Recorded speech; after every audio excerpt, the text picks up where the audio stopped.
Men, and I use the term loosely. The first part of this video was actually shot yesterday on day 1 of this project. I'm lumping that video in with day 2 so that all the Bendix carb stuff will be in one video. It just makes more sense to do it that way. Anyway, take a gander. We're going to rebuild this Bendix carb, and it's much worse than it looks from the outside. All right, let's see what kind of surprises are in the float bowl.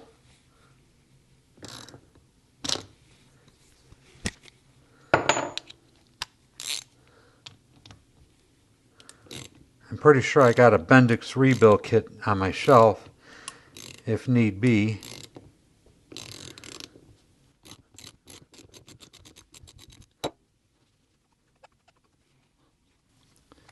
This is the fixed main jet version.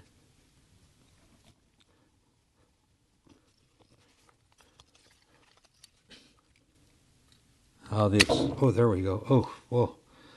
Oh, that's a mess. Oh, boy. Ooh.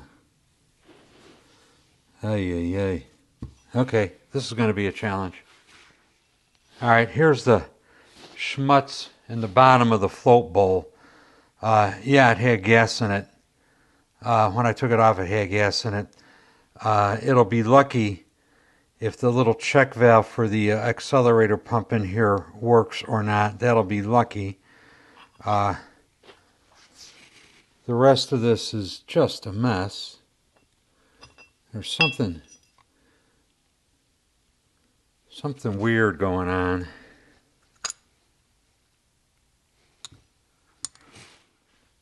Oh, the main jet is totally destroyed. Ooh, that's not good.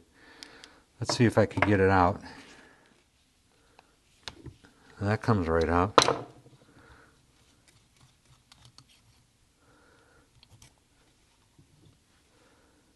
Shit, I don't know what was going on with that.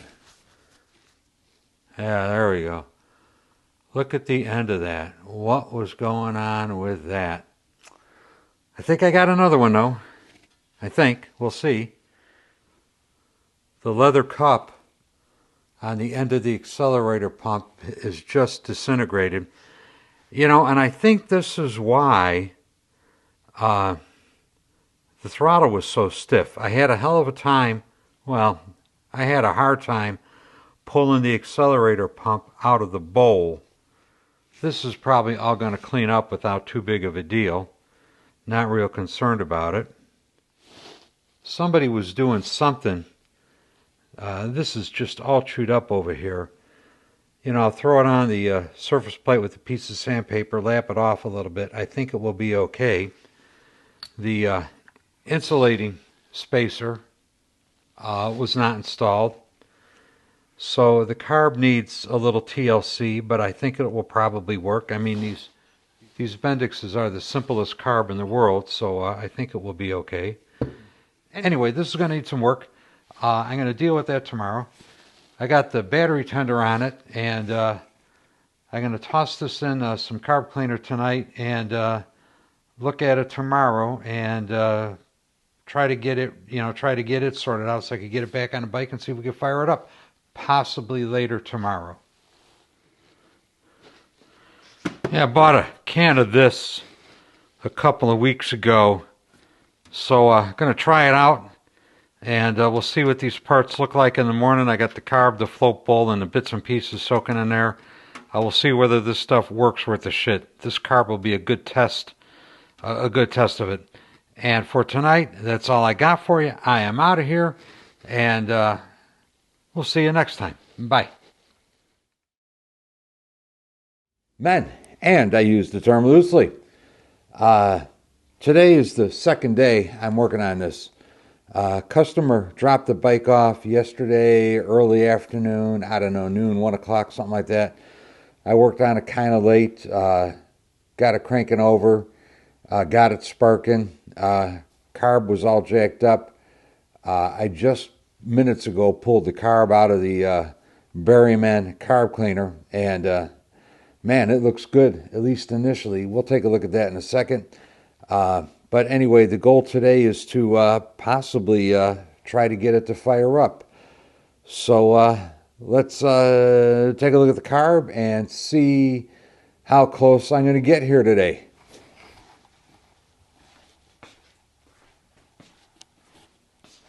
All right, this is right out of the carb cleaner, and it dissolved all of that thick black varnish that was in there, except for this little spot right here that was probably in an air bubble. But yeah, did a nice job. The real test is going to be whether or not it freed up this check valve in here. I think, well, we'll look at that in a second. But yeah, got that all cleaned up. Float got it all cleaned up. Did not dissolve the I should have scraped that out of there. It did not dissolve the mud dauber nest that was in there, but we'll take care of that. The other stumbling block to getting this thing running today was the main jet, and the end of this one is totally mangled. I don't know how or why that would have gotten that way. My pile of old carb stuff yielded another main jet. I don't know. The one I dug out of my stash was longer than this one. I don't know why that would be. Well, of course, this is so mangled. Who knows what happened to it exactly. But going to rinse all these parts off in the parts washer, get it all cleaned up. As it so happens, I did have a Bendix rebuild kit. Yes, I know it's V-twin, so there's something about it that probably won't work. Parts that are missing, the wrong accelerator pump, who knows. But I did have one, so theoretically I have everything I need on hand to resurrect this carburetor today. All right, I got here 3 accelerator pumps. The one on the far left, this one here, is the one that's out of this carburetor. The leather seal disintegrated and fell apart. The spring that expands the leather seal against the sides of the accelerator pump cylinder fell out, and the boot is all jacked up. It's no good. We're going to get rid of it. This one here is out of my stash of old accelerator pumps. For the most part, it's nearly perfect, except for the rubber booty is screwed up. But the leather cup and the spring and all that is in good shape. It's not corroded. And this one here on the right is the V-twin accelerator pump. And let me get you in close to that. The leather cup here is like twice the size that it's supposed to be. Twice as big as another one that basically works pretty good. The V-twin one won't even fit in the well that it's supposed to go into. I've been dicking around with it, and as a matter of fact, I took a pair of scissors. I had some real sharp scissors, and I trimmed like 1/8 of an inch or 3/16 of an inch off of it. But the leather is much thicker, and the whole cup thing is much bigger than it needs to be. It probably ain't going to work. So here's a little bit better of a side-by-side. You could see the old cup on the left, the V-twin cup on the right. Look how thick that leather is compared to the original Bendix type. I just can't get it stuffed in there. I just don't see this thing working. I do have an idea to trim it up some more, perhaps a little more precisely than my first round of trimming went. Not being the kind of guy who likes to give up easily, this is a piece of regular old electrical conduit, and I grabbed this because I had it laying around, and believe it or not, it is just about the exact size I need it to be. If I didn't have this, I got bar stock and tube and blah, blah, blah. I could have machined up one, but this was quick. It was easy. Let me show you what I'm going to do with this. All right, here's my piece of conduit. I had it in the lathe, and both ends are square. I managed to stuff the accelerator pump into it. And I'm going to use this squared off machined end and a razor blade to trim the cup and try to get it perfectly round and the right size to fit in the carb float bowl. I'm going to do that off camera because I just can't manipulate the razor blade, the accelerator pump, the camera, and keep it all in focus and everything else. So I'll bring you back when I'm done and we'll see if it was successful or not. After a great deal of dick and a dog over here, what I decided is this. This is the new accelerator pump that came in a kit. I decided that the leather washer is too fat to work well. The leather washer is held out against the sides of the cavity, the cylinder where the pump goes up and down by the spring, a spring like this. And besides the washer being too fat, the spring was too fat, and the spring was preventing the leather cup from squeezing down as tightly as it needed to squeeze down. So I looked at all of these accelerator pumps, and the springs are a little bit different. I mean, it probably depends on when it was manufactured and who made it, and et cetera, et cetera. But anyway, the springs can be a little different. And I found a spring that was just a little bit smaller, and I shoved it in the leather washer because they do come out easily. You just pop them out of there. And it kind of works. It's a little stiffer than I think it ought to be, but I also think it will loosen up.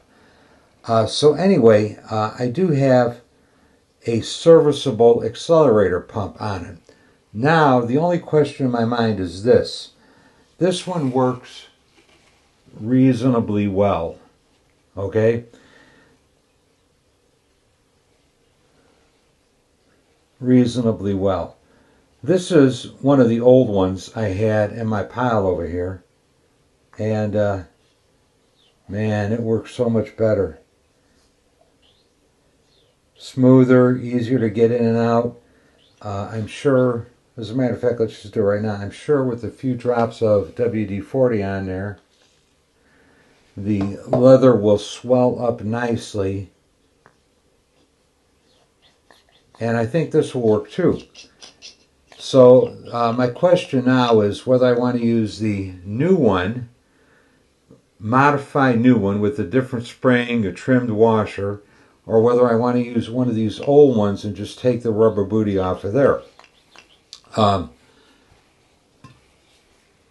One of the things that has to happen is this,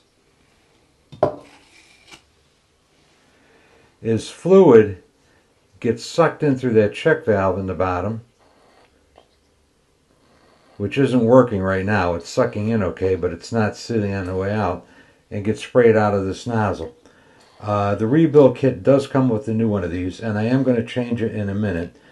So I think what we're going to do is we're going to see which one of these works better. And right now my bets are on this one. My bets are that I'm going to take the pin out of this, move the rubber booty over to this one, and use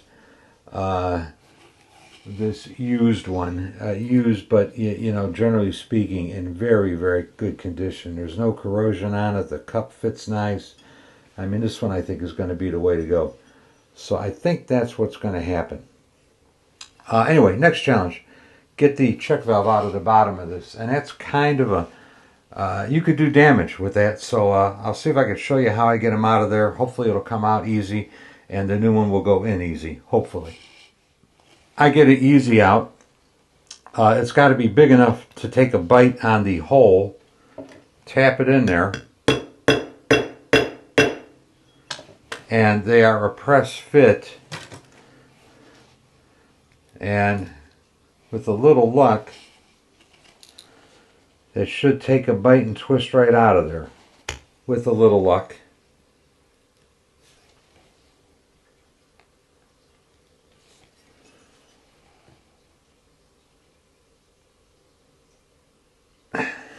With a little luck, which I'm not having.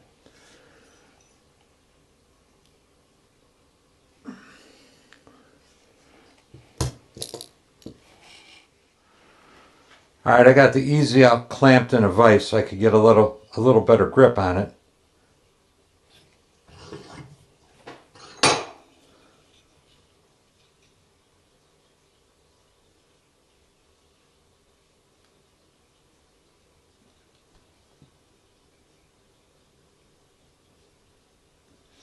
Not having any luck. I guess I'm going to use a little propane on it and see what happens.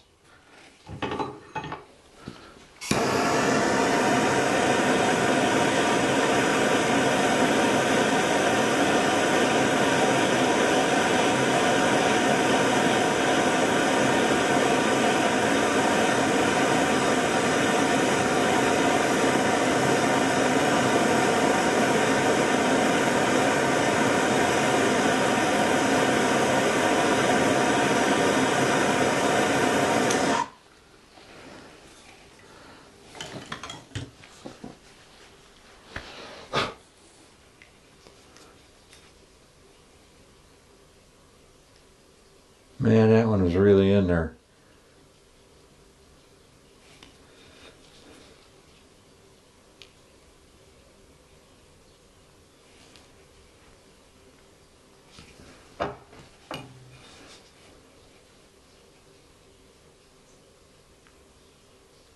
It does not want to budge. Sucks. Interesting. Well, you know, as a mechanic working on a guy's bike, this is one of those choices you make. The check valve was screwed up to begin with, so it's got to come out. Now that I've jammed an easy out in there and deformed it, it especially has to come out because there's just no way it's going to work. Of course, one of the dangers being that you're going to break the easy off out in the bottom of the float bowl, which would suck, or you could damage or crack the float bowl. So what we're going to do is this. I'm going to put a bigger drill bit in there and get a bigger easy out so I can put a little more force on the easy out, and hopefully the bigger hole will you know, go a little ways to relieving some of the force holding it to the side of the bowl. So I'm going to do that. Well, I'm going to drill it off camera and I'll be back. All right, we're going to, well, I got a bigger easy out. Here's what I was using. Here's what I'm going to use. This easy out calls for a 1/4 inch hole. I drilled a hole the next fractional size smaller than that because if the easy out goes all the way through the hole and hits the bottom of the float bowl, then you'll screw the float bowl up. So let's tap this one in there. See, and I think this one might be hitting the bottom of the bowl. Might be. We'll give it a try though. And I think we'll go right to the vise with it. Yeah, the hole is too big and the easy out is hitting the bottom of the bowl. I could see a shiny spot in there. So one of the things you can do is grind a little off of the easy out. And I think I got one that's ground already. Alright, I got an easy out with the point grounded off. So it'll go into the what's left of the check valve a little farther, so it might take a bite. And of course the problem with easy outs is as you screw them in, they push the side of the thing you're trying to remove out, thus further wedging it into the hole. So not the ideal extraction method, but you know, you gotta give it a try.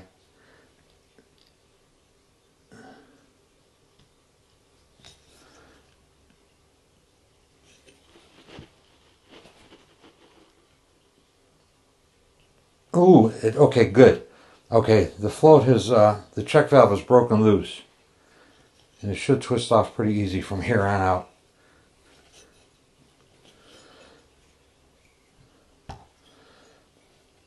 There you go. It worked. Good, good, very good. All right, the check valve is out. I could see, you know, that crud still down in there. The Berryman did not remove all of this, nor did I really expect it to. It's, you know, in a small closed passageway. So I'm going to get the accelerator pump nozzle out, and that I do like this. I just clamped the thing in a vise, and these usually come out a lot easier. Or not.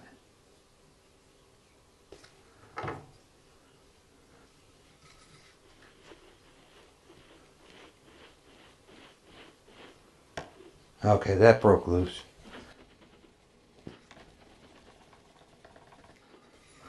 Broke loose, but it's not coming out. It will come out.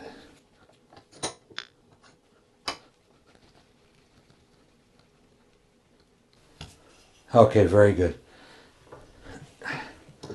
And this did squirt some fluid out of it, so I know the hole is open.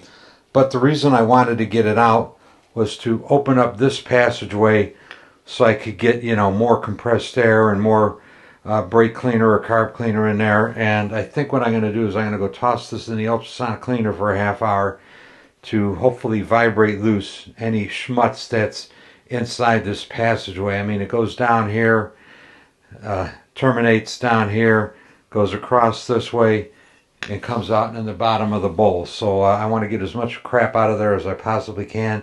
So this is going in the ultrasonic for a while. I showed you a little bit of this when I took it apart.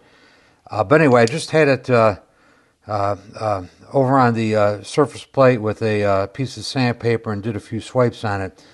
But what the hell was going on with this? Look at this big gouge over here, scratches over here. I don't know, this looks like some kind of corrosion over here. Just not in good shape. I'm going to try to get it a little flatter and get rid of some of these blemishes. I don't think, I mean, in the extreme, I could put it on a milling machine and just face this all off. I don't know. Yeah, there's not really a good way to hang on to a carburetor in a milling machine. I think I'm going to get it as flat as I could get it and use some sealer on it when I put it back together again, I think is what I'm going to do. All right, a few minutes on the surface plate with some sandpaper. I think I did 120, 180, and 400, something like that. Not perfect, but much, much better. And I think a little aviation former gasket 3D will seal this up nicely. You know, you get yourself into situations as a mechanic that you wish you could walk back time. Right here is the detent ball for the choke. And it was stuck in the hole and it wasn't springing in and out because there's a spring behind there. Well, you wanted to contact the detents on the choke lever so the choke lever is not flopping around. So I thought, well, if I get a little punch and I tap it, I could start working it back and forth and maybe it'll pop out of there. Well, all I succeeded in doing was getting it stuck in the bottom of the hole. Ay. So now what do you do? You know, I don't know. I think what I'm going to do on this one is I'm going to drill a little tiny hole, like right here on the side of this thing, into the area where the spring is. And that's not open to the inside of the carb, so it's not going to affect airflow inside the carb. And once I got a little hole in there, I could, you know, maybe get, something pointy in there and, you know, pry the ball and the spring out. Or maybe I could get some air pressure in there and blow it out. But, yeah, it's stuck. I managed to get it stuck. Well, I'm going to try to put this back together again. We'll see how it goes. These throttle shaft seals, I think, are really probably pretty important because if they are leaking, it will affect your mixture. And they should just twist off of there. And the rebuild kit usually comes with new ones.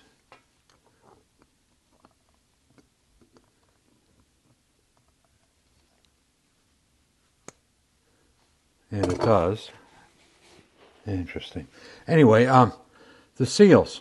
There's a cuppy part and a flat part. The flat part goes in, the cuppy part goes out. These are like any other type of seal, in that the cuppy part faces the area of high pressure. the air pressure outside the carburetor is always higher than the pressure inside the carburetor. So the cuppy part goes out. This kit came with new cups to tap on there. My tapping size hammer.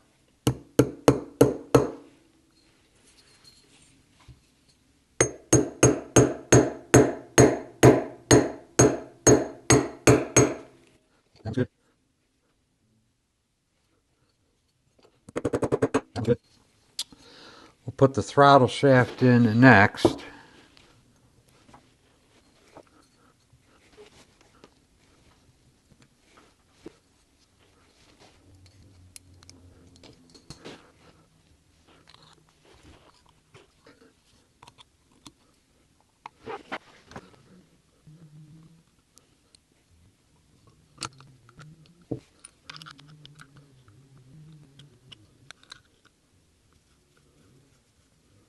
Okay, the screws are started. The throttle plate needs to be centered in the bore.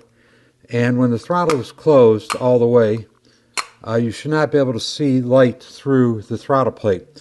The throttle plate has got a little bevel, and the bevels have to be facing the right direction in order to get it to seat flat. They're just in there barely snug right now, and there is a method to my madness here.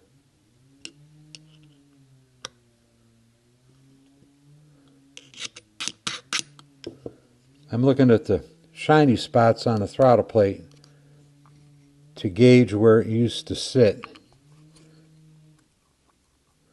And I'm trying to get it back in the same spot. That's pretty much where it needs to be. I'm going to tighten one screw.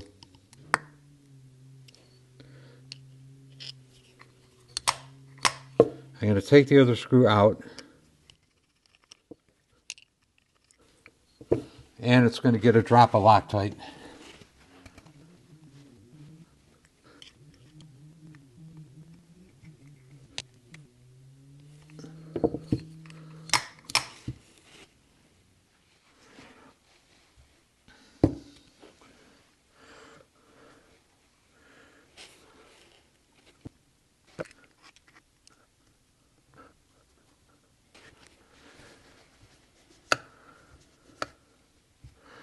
Alright, so one throttle plate installed.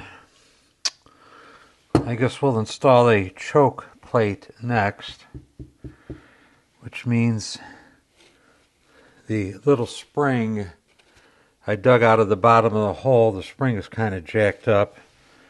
Let's see, do I have another spring somewhere? I think I forgot to turn the video on. Put the other screw in the throttle butterfly.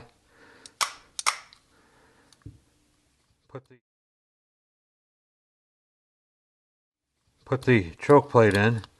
Put the spring in, another spring in behind the little plunger. Now the choke latches into the detents. Let's see, don't need these. Don't need that.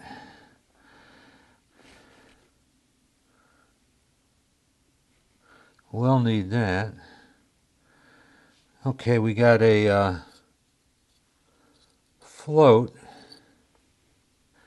If the floats leak, they'll have gas in them, and you could shake them and hear the gas. I don't hear anything rattling around in there, so it's probably not leaking. More V-twin junk, okay?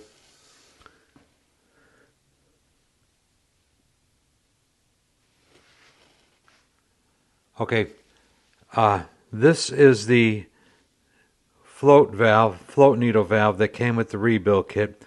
This is the original. We're going to use the new one because I'm sure the rubber on the tip is probably jacked up. But look at the retainers, how different they are. So we're going to take the little retainer spring off of the old one and put it on the new one, I guess. This is the float helper spring.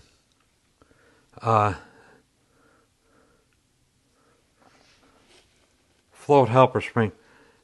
New one, old one. I think the new one will work. It's a little different, but it's close enough to the same that it should work. Alright, I got the float bowl out of the ultrasonic cleaner. It looks pretty good. Got the check valve. Got to get this knocked in there without screwing anything up.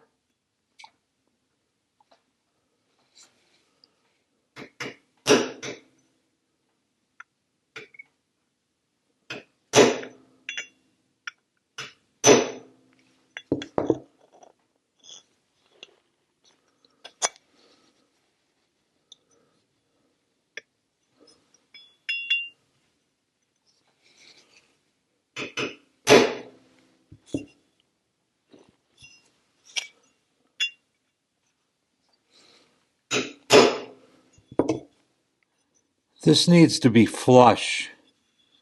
I'm not quite there yet. This is definitely one of those things you don't want to hit it too hard, that's for sure.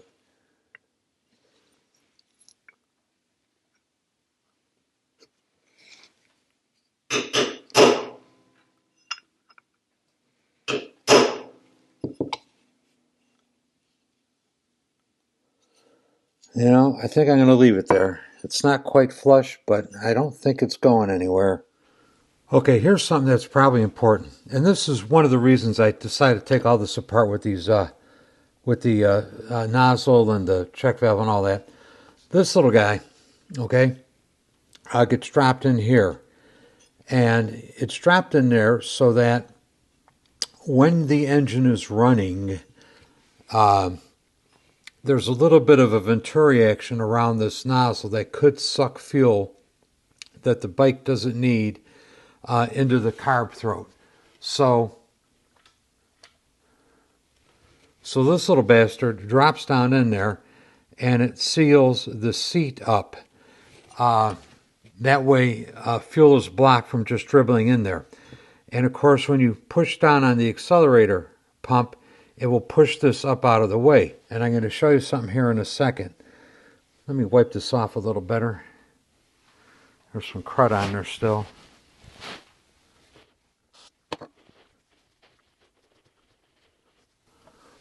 Okay, drop this in there. Aim the hole, the little hole on the end of the nozzle. Aim it at the center of the carb. Knock it in there. Now we got to test this out. And the way I do that is this. We'll put some WD-40 or mineral spirits or gasoline, whatever you feel like using in there. And we'll put some in the bowl of the carb too. Then when you put your accelerator pump in,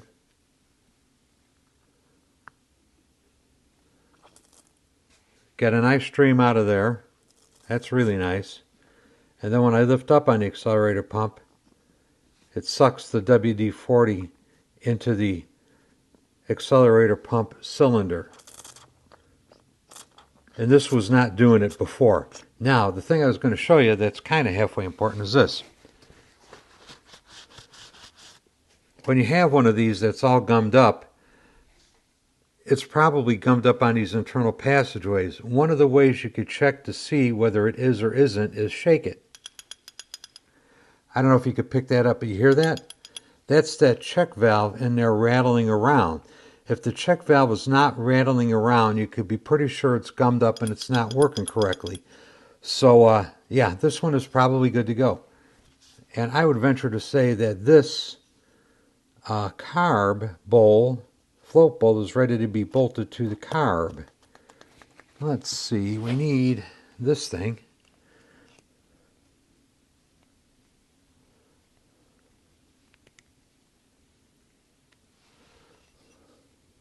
We need this thing.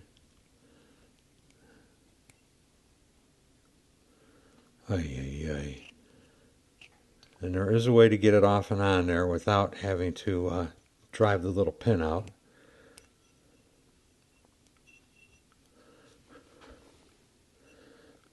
I just can't do it right now. Oh, son of a bitch. Ah, there we go. Just by luck, I stumbled upon it.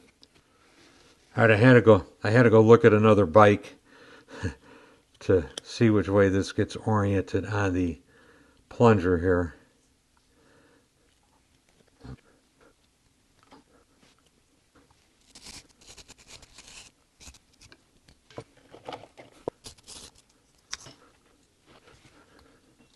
And there's this impossibly tiny screw. Jesus. Should get a drop of Loctite on that.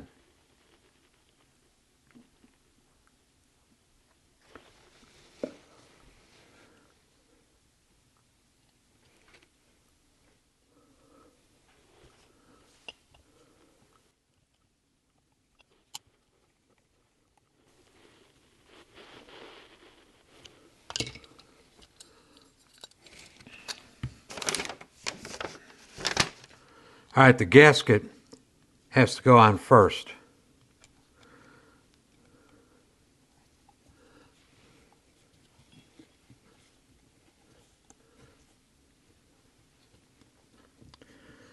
After you got the gasket where you want it, you could put in the float.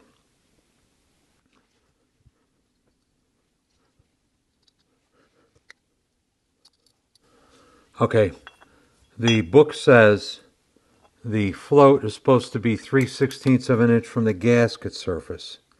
So I got a 3/16 drill bit. And this float level is a little high. So we're going to stick a screwdriver in here to bend the tab a little bit. Ooh. And that's actually perfect. All right, so that's good to go. Now, this spring,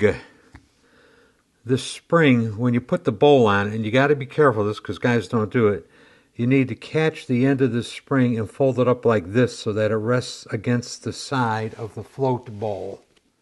This spring is to assist closing the needle. You know, this spring, this is the V-twin spring. Okay. You see, V-twin, it's supposed to assist in closing the needle. Well, the float has got to be able to drop in order to fill the carb up with fuel. Well, the spring is too stiff. If it's pressed up against the side of the carburetor float bowl, the float will never drop. Son of a bitch. So, let's see. The old spring is right here. Let's put the old spring on there. Okay, so the float is hanging. This gets pushed up against the side of the float bowl.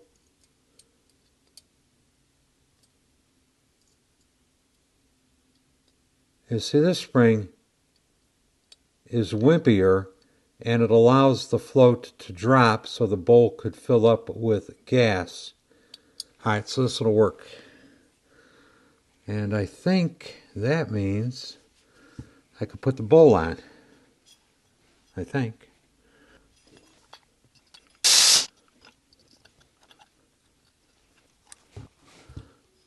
And that is pretty much it. Let's see. We got the main jet.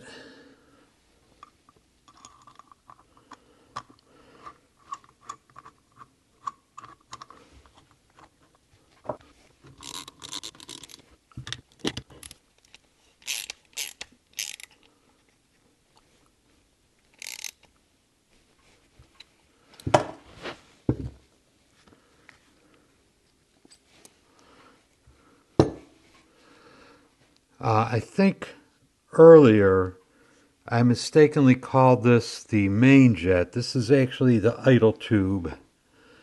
This is the one that was mangled. And this is one I had out of my stash. I'm a little concerned because this one is a letter C and this one is a letter B. I know you can't see that, but take my word for it. So I don't know whether that means different sizes or diameters or what, but you know, it's the only one I got, so we're going to give it a try. My buddy up north at Siberian Cycle tells me the C idle tube is for big twins, and it's a little richer than the B tube. Huh, and it doesn't fit. Ah, interesting. Let's see why not.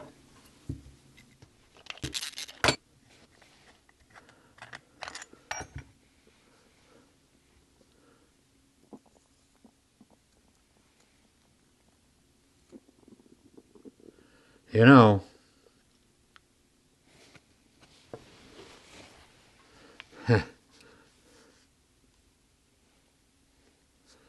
the old one is missing the end. And I'm wondering, is it down here?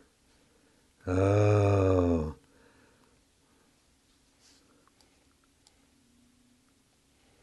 You know, it could be stuck in the bottom of this jet. Oh, not good. It is stuck in the bottom. Son of a bitch. Oh. Well, the plot really thickens now.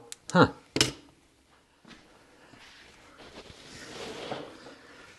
All right, I got a small easy out. Hopefully I could just grab that and pull it out. Hopefully. Ah, look at that. Will you look at that? Son of a bitch. Well, there's another mystery solved. Apparently somebody tried to take this out, was having a hard time, and just twisted it off in the bottom of the carb. Interesting. And you know, when you're working on mechanical things and you say, interesting, that's usually not good. So let's see if this goes all the way in. It does. All right, well, we'll give it another try. Let's put this in first.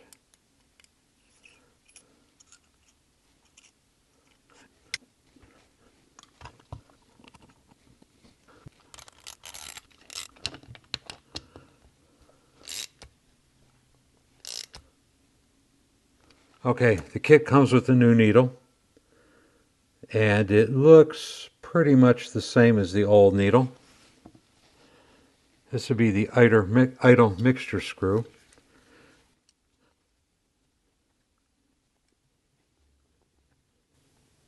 And of course it won't thread in. Ah, son of a bitch. The old one threads in just fine.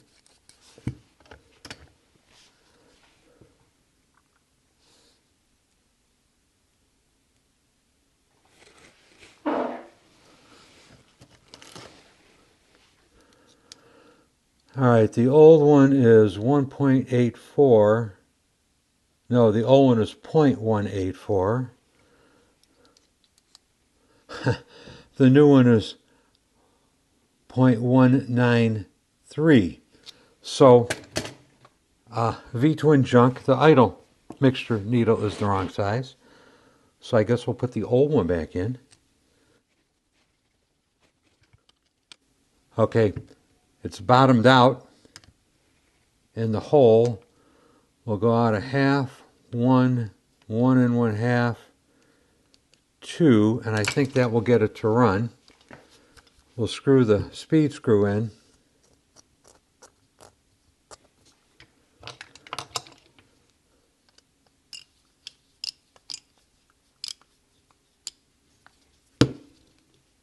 And just by looking, we're going to move the throttle plate just off the seat.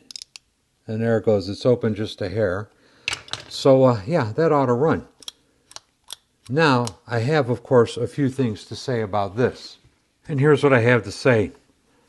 This is probably, in the world of carburetor rebuilding, the worst case scenario.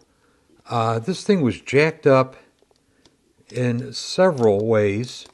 You know, the flange was jacked up, the idle tube was broken off and stuck in the bottom, mud dauber nest on the inside, accelerator pump totally deteriorated. This was not a happy carburetor. Will it be any good now? I think so. But, you know, it's awful hard to tell on these things. Carburetors are very sensitive, and the slightest imperfection will make them not work correctly. And this thing has got a lot of slight imperfections, but it should be functional, I think, basically pretty much. You know, from the mechanic shop kind of a guy, you know, I've got a solid 5 hours in this. Well, if labor is $100 an hour, you got $500. You could buy a new carburetor. Of course, when you set off on this journey, you don't know that's where you're going to end up at. Several things in this caused it to take longer. you know, the accelerator pump being for one and the leather washer not fitting correctly and yada yada. You know, that could be gaffed off on me, the owner of the business, because I elected to buy a V-twin replacement part that was defective in several ways. So the owner can't be responsible for that. However, the owner should be responsible for mud dauber's nest on the inside, idle tubes that were broken off, and problems like that were, you know, there before I laid fingers on the carb. You know, the spring stuck in there. You know, all these things take extra time to deal with. Am I going to charge the guy 5 hours labor for this? No. Typically, I could probably knock one of these out in, you know, 2 hours. You know, once without extraordinary defects and extraordinary cleaning. But, you know, it is what it is. So I'm probably going to charge him 2 hours labor for this. This is ready to get bolted on the bike. And then we're ready to put fluids in the bike and see if it fires up. That's next. Oh, and last commentary on V-twin. The retainer for the top of the float, no good. The float assist spring, no good, too stiff. Threads on the idle mixture needle, wrong. And accelerator pump, no good. That's probably it for V-twin. Oh, and the other thing I wanted to say is Eastern sells a rebuild kit that is genuine Bendix, and I have used those before and have not had any of these problems with it. Don't buy the V-twin Bendix rebuild kit.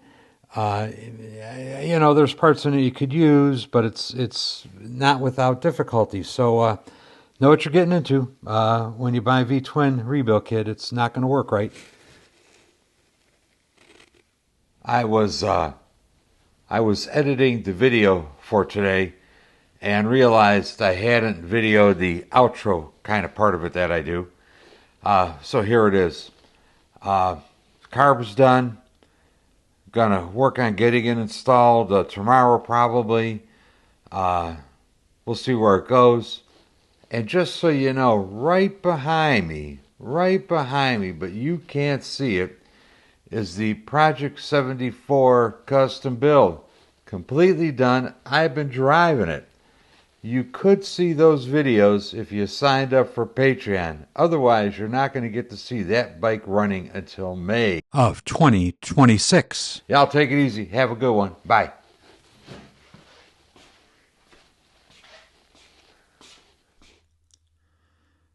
Men, if you like this channel and this content, the single most important thing you could do to help grow this channel is to hit the subscribe button. I also have new design coffee cups and stickers available. You know, I like the old coffee cups, but I like these new ones even more. Links are included in the description down below. And for those of you who really want to go the extra mile, you could join me on Patreon. Link is also included in the description down below. And to all of you who have watched these videos, I'd like to say thank you. Thank you very much. I really, really do appreciate it. We'll see you next time. Bye.